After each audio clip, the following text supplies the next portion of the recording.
Sunday Surefire Podcast. I'm your host, the Commish. Joining me today is the co-host, Aaron Downtown Brown. Hey, hey. Aaron, what's going on, brother? Hey, man, it is week 15. The playoffs are finally here. How you making out? Playoff time, baby. Nothing like playoff time out there in the fantasy landscape. Best time of year because this is when we start handing out championships over the next couple weeks. And if you're in some rebuilds and dynasty, you're done setting lineups to lose games, so that's a relief too. But yeah, overall, I made it out pretty well. We won't hijack the show with our personal teams, but I made the playoffs pretty much everywhere that I played that I wanted to make the playoffs outside of those dynasty rebuilds.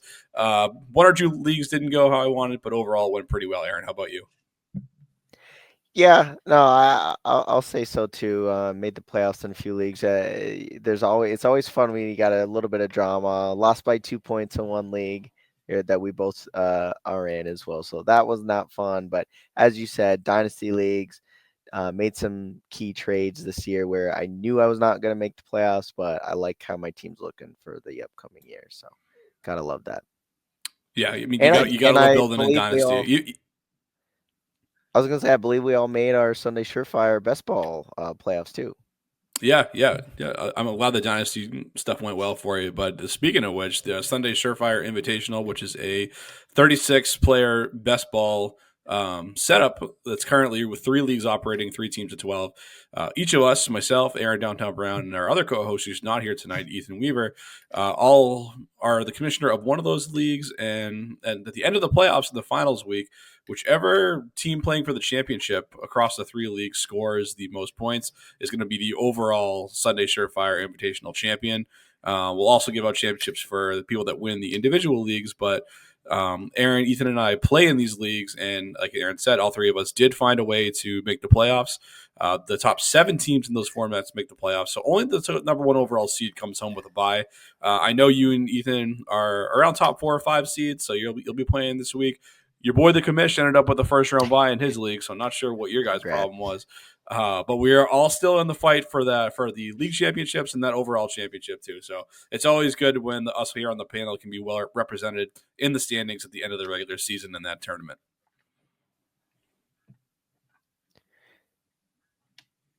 Agreed.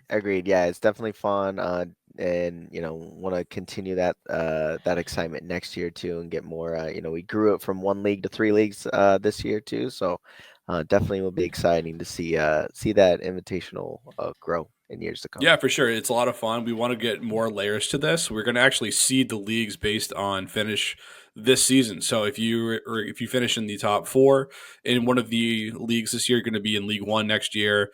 Teams 5 through 8 will be in League 2, and then the bottom 4 teams will end up in League 3, and we'll kind of do like a relegation tiered system where there's promotion and relegation every year, which will be fun. So if any of you out there want to be part of this next year, just send us a DM on Instagram, Twitter, Facebook, if you still use that, just hit us up and we'll make sure we get you on the list for next year. It's a relatively low entry fee to get in there, nothing too crazy. So it's a good time had by all, and we encourage more participants if you're interested. But let's get to the meat of today's show, Aaron. We're going to talk some DFS plays. We're going to start with the Thursday night matchup coming up here. We have the LA Rams taking on the division rival San Francisco 49ers. In this one, San Fran's currently a 3-point favorite. And the over-under of the game's relatively high. It's at 49. So Vegas does think there's going to be some points scored, which is always more fun to root for than rooting for an under. That's for sure. But Aaron, give me your quick takes on how you think the game's going to go, and then we'll get into some DFS captains plays. Yeah, I mean, I guess my eyes, quickly go towards the high over. Definitely love, as you see there, it's 49 points this week. You also see that the Rams just coming off that huge win against the Bills.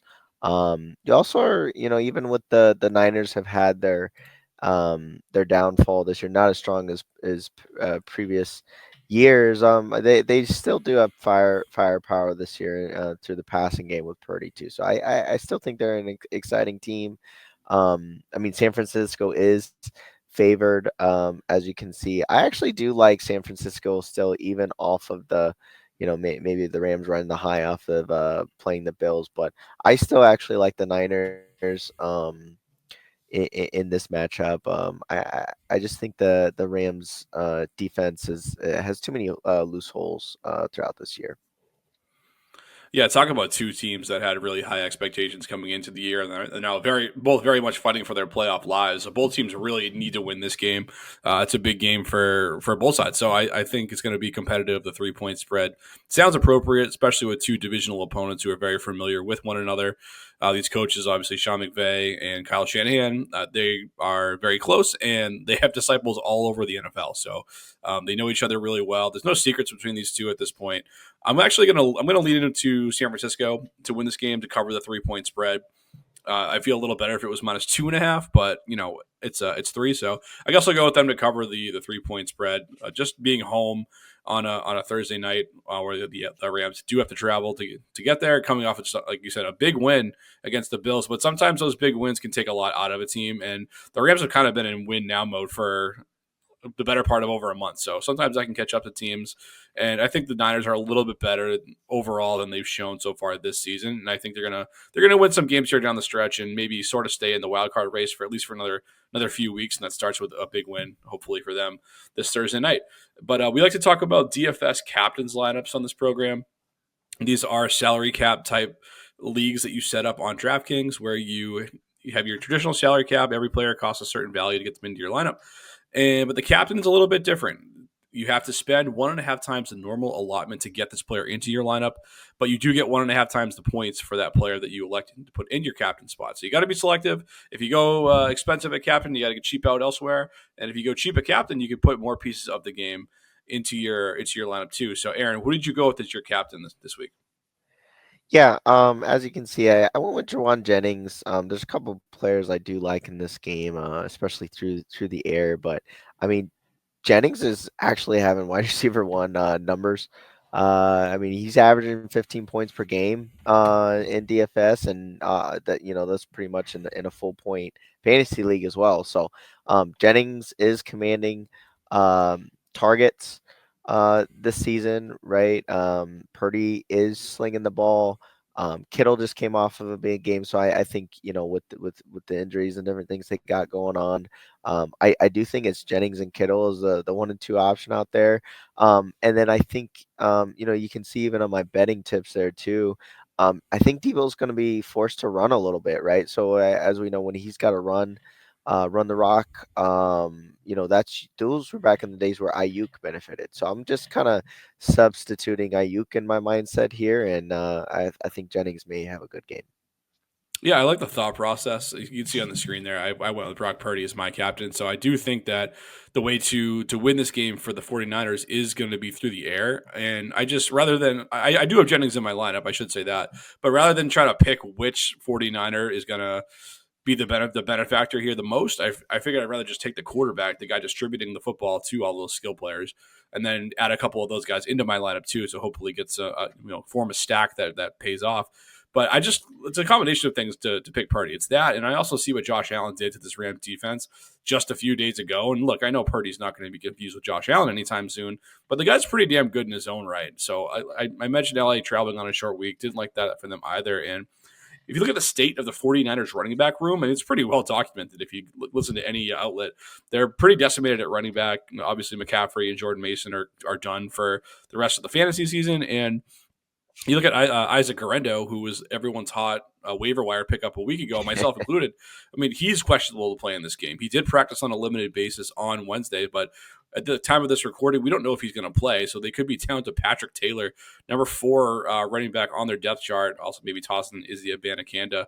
It's just kind of crazy what's happening out there. So I just think that the burden of moving the offense is going to fall to Brock Purdy in the passing game in this one. So I'm okay with spending up the big money to put him into my captain slot, Aaron. Give me your quick thoughts on that and then hit me with your bargain play. Yeah, no, that makes sense. I think as I alluded to, like the Rams are struggling on defense. I mean, it was just just an insane amount of offense last week with the Bills. I mean, even though I don't have a runner with like a Taylor, as you mentioned, he's in my lineup, but I think the Niners, knowing how dynamic that offense is running the ball, I think they will be able to run. I just think the ones that will benefit will be touchdowns with the receiving core. But yeah, LA's given up. I mean, they're one of the highest missed tackle rates in the league, and they did climb to the worst depth for tackle, which we have been trending. I've been tracking that all year, and that is translating obviously to pretty high performances on the running game on the other end of the spectrum. So love it. And yeah, and I guess for me on the Rams side, I went Tutu Atwell again. Demarcus Robinson is kind of banged up. He's actually been sneaky good this year too, just coming down with touchdowns in that third option with the Rams. Tutu Atwell also has the highest depth per target against man defense, which the Niners do play man slightly more in the league than some other teams too. So when Tutu's in, providing that Demarcus is still injured, I think Tutu can have a couple big plays. He's had a couple of games this year where he's exceeded at least 40 yards through the air. So Tutu is my value play. You can't hate the price, especially if Robinson doesn't play. There are weeks where the third receiver in this offense plays well, just because guys like Kupp and Nakua attract so much attention from opposing defenses, and the Rams don't get a ton out of their tight end spot either. So for $2,600, you could do worse than Tutu Atwell in your lineup, and just you're taking a little bit of a gamble there, but it's a cheap gamble. So you gotta find ways to cut corners in these contests. So I don't hate what you're doing. I went a little bit more expensive with my bargain play. It's still only $3,200 for Blake Corum, and if you listen to this podcast back in around April, we were talking the rookie draft. I wasn't the biggest Corum fan in the world, but he has started to get more involved recently here. He's seen 8 carries in each of the Rams' last 2 games. He's averaging 4.75 yards per carry over that span. And if that continues, I mean, he's just bound to steal a touchdown from Kyron Williams eventually. So why not here on a Thursday night? He's a young running back who's got fresh legs. Maybe he takes some work off Kyron's frame on a short week, and maybe this is the week that he hits pay dirt. And for $3,200, that's all it takes. And even if he gets his normal allotment of 8 carries, maybe he catches a pass or two. Unlike he had in previous weeks where he hasn't caught the ball yet, maybe he does that alone with just a little bit of yardage and hits maybe a big play in there. So Blake Corum, $3,200.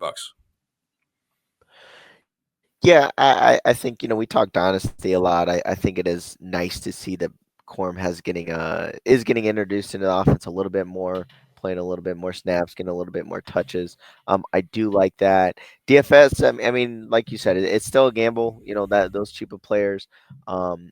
If the Niners do have a pretty strong run defense. I mean, they're a little vulnerable through the air, so I'm not in love with running game with the Rams against the Niners, but you can't hate the trend where Corum's getting the ball a little bit more recently. Yeah, fair enough. We'll see. We'll see how it plays out.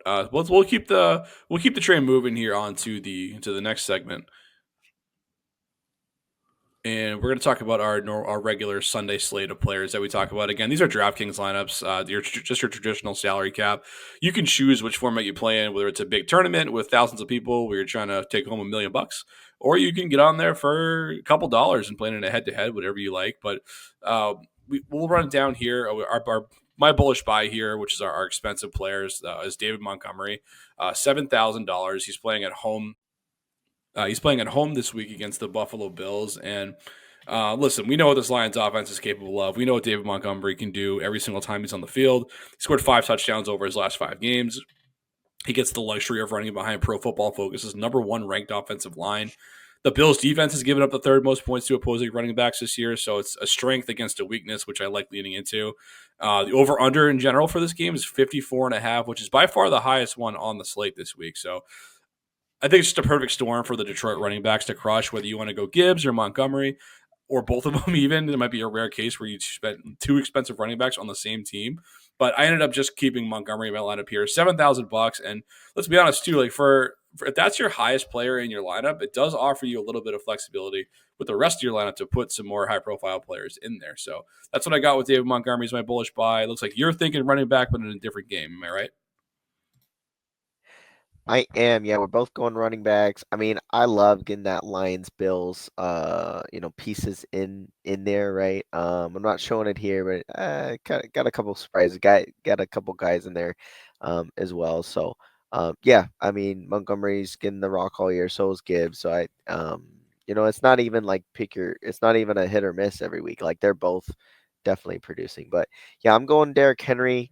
We've talked about how we stack defenses and running backs together. I think this is a perfect storm. I mean, the Ravens play the Giants, which Giants are not playing great football right now, and I really do think the Ravens can just dominate.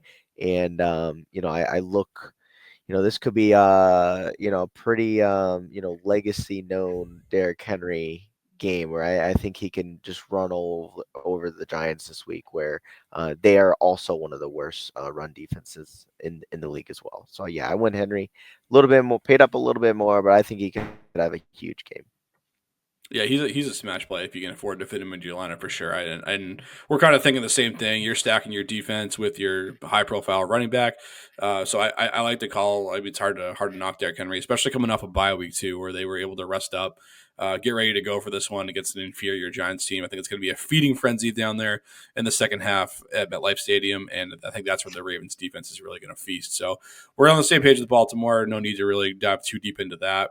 But we also like to talk about our pick six players, folks, which are cheaper players that you could get into your lineup that we think are going to pay off big time. And I'll start with this one. I'm going to go with Amari Cooper. He's $5,300. Again, another piece of that Detroit and Buffalo game. Uh, Detroit gives up the 29th most fantasy points to opposing wide receivers. And I know that Cooper could be a little bit hard to trust, but based on his time in Buffalo, he's been up and down. He caught the touchdown his first week there, which is great. But he's battled some injuries. They had a game played in a snowstorm. He's learning a new playbook midseason, which is always tough. But I think he's kind of starting to level off a little bit and figure it out. We saw him very much involved in that crazy Bills and Rams game last week. He saw 14 targets, which is the most he's seen in any game so far this year. And I think he's going to be involved again in a game that's going to be probably a shootout up there in the Motor City. So I'm going to go on Cooper, $5,300. Yeah, I love that. Love that call. I actually had Cooper in a couple lineups last week too, so definitely paid off. Yeah, as we said, that's just a game to definitely target. Get a couple key pieces in that game. So yeah, love Cooper. I went Devontae Smith. I know a little bit of media out there. AJ Brown's a little unhappy with the passing game in Philadelphia. Saquon's having a great year, but it's also that time of the year. They're playing the Steelers. A lot on the line for both teams to keep those high seeds. Another thing, just DFS wise, 5,500 for Devontae Smith. Another impact player. I don't mind. I mean, that's just a price I really like with Devontae Smith, and really the targets between him and Brown are actually pretty even on a per game basis this year too. So it's not really that much of a downgrade this year with AJ Brown and Devontae Smith. I mean, Smith's a good player. I mean, he's kind of had some down weeks here lately, so I kind of get the idea of betting on a bounce back for him coming soon. I probably would have waited one more week until they get the Washington Commanders coming up, but Pittsburgh's a tough ask for him to crush against. I think it's going to be a great football game to watch, and maybe he hits a touchdown and pays off. But I think there's a little bit of risk here for you at $5,500. So we'll see where that one pays out. But I'm actually going a little risky too with my second pick six player. That's going to be the turnover and touchdown machine, and Jameis Winston at quarterback is my quarterback this week against your Kansas City Chiefs, Aaron. And the Chiefs defense, they're legit. I'll give them the props. I mean, that Kansas City team is winning games with their defense and their special teams right now, not with their offense, which is usually humming. So it is a tough matchup for Winston, but there's one thing we know about Jameis, man. So we know he's going to go down swinging, and we've also seen him provide a pretty high floor in the last couple of weeks. He played the Pittsburgh Steelers defense that I was just giving props to. He played them 2 of the last 3 weeks, actually. Provided a 15-point and then a 17-point game. So the high floor is there. He also went up against a really strong Denver defense in between those Steelers games, and he blew up. Like, he had 35 points. Like, he was awesome. And that was on the road against a good unit. So we know that he has that high upside in him. He's also given us a good floor against good quality opponents. So I think he can pay off at $5,500 where you only need like 15, 16, 17 points to feel okay about it. And he just offers a little bit more ceiling on top of that as well, Aaron. So what do you think about the signal caller against your Chiefs this week? Yeah, I like Winston. It's funny, even though he scored, yeah, I think he scored 15 points, but he had the 2 picks, right, with the pick sixes. So depending on how many negative points you have in fantasy leagues, some of ours are or two, but I think DFS and DraftKings is only -1, so it's not as much of a hit if you're worried about his pick. So, Yeah, um, Aaron in DFS. I yeah, mean, I like Winston him. throwing a pick six is just getting the track meet going, baby.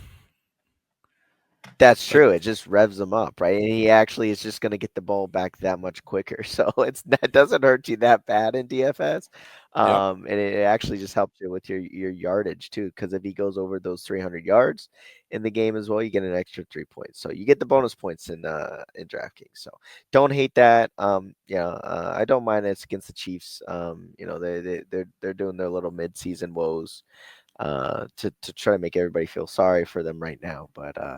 But yeah, so I don't mind that. Now this other player, I did try to pick a picture here that kind of hides his number, and actually I have to keep referring to my notes because I gotta tell you the truth. I don't have this guy's name memorized. I gotta keep. What's his first name again? So this is Stone Smart, tight end for the Chargers. He did impress me against the Chiefs in their recent Sunday night game, right? So as we know, you're actually, yeah, your twin brother out there, Will Dissly. We know he got hurt in that game, and it was Stone Smart who kind of fell in and immediately was part of that offense where we already had McConkey out. Disley, it's really been Disley and McConkey who's really, if you've been looking at props, they're really the guys that Herbert's slinging the ball to. So Stone Smart is this athletic tight end, and the cool thing is they're playing against Tampa Bay, which is now, I know we've talked about slot defenses a lot this year. Tampa Bay has now climbed to the worst slot defense. Right? I know Indy was up there in ranks where Tampa Bay's given up the most reception to slot uh, um, offense, and I really like looking at slot because those are still the same players that are covering your tight ends and your slot wide receivers, depending on certain coverages too. So. It's kind of hit or miss there, but I do like looking at that. But yeah, I think just a dream matchup against Tampa Bay now, especially with Disley and McConkey still banged up. Going deep into the well there, Aaron, with that with that call. Yes. Well, I mean, when you got to put guys like Derrick Henry into your lineup, you do need to cheap out elsewhere. But it's $2,600. So you can, I mean, you don't need a whole hell of a lot to feel good about it. So I don't have, admittedly, I don't have any heavy analysis on the player in this one. So I'll let you go out on your Aaron downtown Brown limb, and we'll just keep going from there. We'll leave that one. But we do like to throw out some hot takes on this program as well, folks. Looks like we both went the gambling route in here, which is always fun. Aaron, why don't you just keep going and talk about your boy Stone Smart and that guy Derrick Henry? Yeah, it's like, hey, definitely got to keep the momentum. Talking Stone Smart. Definitely if you got a feeling with the guy, throw some betting his way too. So, got a anytime touchdown Brian Robinson. I mean, the odds weren't even out when I looked. I don't know if it's where it's just such a lock this week um, playing against one of the worst rushing defenses as well with New Orleans. As I said, I like the Derrick Henry. If you go Derrick Henry plus 120, it's funny. Even the higher rushing yards aren't even out yet. Too, where I mean, if they got a 140, 150, I'd even say, hey, do a single bet on a Derrick Henry plus 150 rushing for fun. But to be somewhat conservative in the hot take section, go Brian Robinson, Derrick Henry, and then throw my new boy with Stone Smart with an anytime touchdown, which is actually only 340. You would think it would not be as you think it'd be a little bit higher odds, but maybe I'm onto something there at the 340. That's what I was thinking when I saw those odds. I'm like, it's only plus 340. I was thinking a guy like Stone Smart, maybe it's going to be like plus 500 at least. But no, maybe it's a little bit more likely than I first gave it credit for, Aaron. Like you said, you might just be onto something. You never know. Sometimes you wander into a massive parlay hit, and I can just see you having this guy everywhere on your bet slip come Sunday. That's how well Yeah. I know you, my man. Oh yeah. But I went with a parlay of my own for my hot take. A few guys that I've talked about thus far. I went with Amari Cooper and David Montgomery, both to score anytime touchdowns. I also have Jameis Winston going for 2+ passing touchdowns or over 1.5, however one you want to put it into your bet slip. It's That comes out to a nice almost plus 700, plus 694 at the moment. So that's what I got for a parlay, Aaron. What do you think about that? I like it. I like it a lot. Yeah, plus, those are definitely talking my language. The plus 600, yeah, definitely juicy there. If you want to get even more juicy, maybe throw one of those guys as a first touchdown and it can even be more more exciting there. But definitely love the calls there. I would like to play those odds there. Very good. Very good. We'll keep this going here. We also, with it being playoff weeks, we wanted to also give you a couple of redrafts. I guess you could say streaming type players, guys that very well could be available on your waiver wire or just for you to pick up right now. Just keep in mind, folks, we are recording this on Wednesday evening, so which means that the waivers have run in most leagues at this point. So you probably don't even have to waste a waiver claim or use any fab dollars if you have any of those left at this point to get these guys on your rosters in many cases. So keep that in mind. You could probably run right to the wire by the time you're listening to this and see if those guys are still there. So you went with the old man, Aaron Rodgers. Aaron, is that because you guys have the same first name? Is that why you were rolling with the the guy who can't seem to turn the Jets' fortunes around, and Aaron Rodgers? Yeah, no, I mean, it's funny with week 15, it was always a week that I had penciled in, preseason with Aaron Rodgers this week, where I thought he'd have a great week 15. He's got a great matchup against the Jaguars. He's definitely probably let a lot of fantasy owners down this year for sure, along with obviously Jets fans. You do kind of watch with recent news, like are they going to try to conserve him, and hopefully he makes the start. But yeah, if you're really kind of trying to stream for a QB or something unfortunate happened with you with any injuries this year. I it's a to me, I still know it's a little bit of a risk because Aaron Rodgers has let me down in DFS this year. But like I said, I'm just really just trying to overlook everything and say he still has a dreamy matchup. I mean, they're just coming on so late in the season where you're starting to see all this connection with him and his receiving core when it's too little too late there as well. But I think he's still good for 1 to 2 touchdowns. Yeah, the Jets are a day late and dollar short, like they have been for the better part of the last 15 years, and certainly before that too. So, no, as a Patriots fan, it's always nice to see the Jets down where they belong. But my team stinks too now. I'll say that and be objective. The Pats also are terrible, but I'm going to go back to my streamer. I talked about it earlier, but I'm going back to Jameis Winston here. Like I said, he's a high floor guy. Scored 15 points, then 17 points against a really good Steelers defense.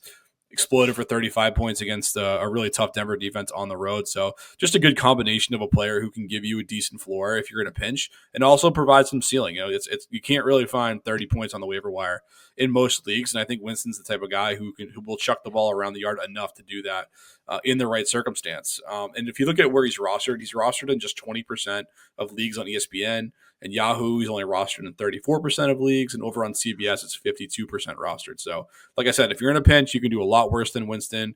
If you need some upside, maybe if you're the 6th seed going up against a better team, go ahead and grab Winston and see if you can keep that magic rolling for another week. Yeah, you know what? It's funny, Commissioner. I'm going to ask you a quick question. I'm in the playoffs this week in a league where I literally have Aaron Rodgers on the bench, Jameis Winston, and Hurts as my starter. I know there are some fantasy players out there where they would look at saying, "Hey, Hurts is playing one of the best pass rushing defense in the league with the Steelers.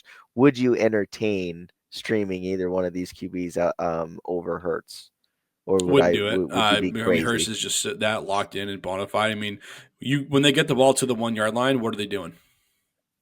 Yeah, that's the tush push. They are getting Jalen Hurts 6 fantasy points. That's what they're doing. So he just a weapon every single week.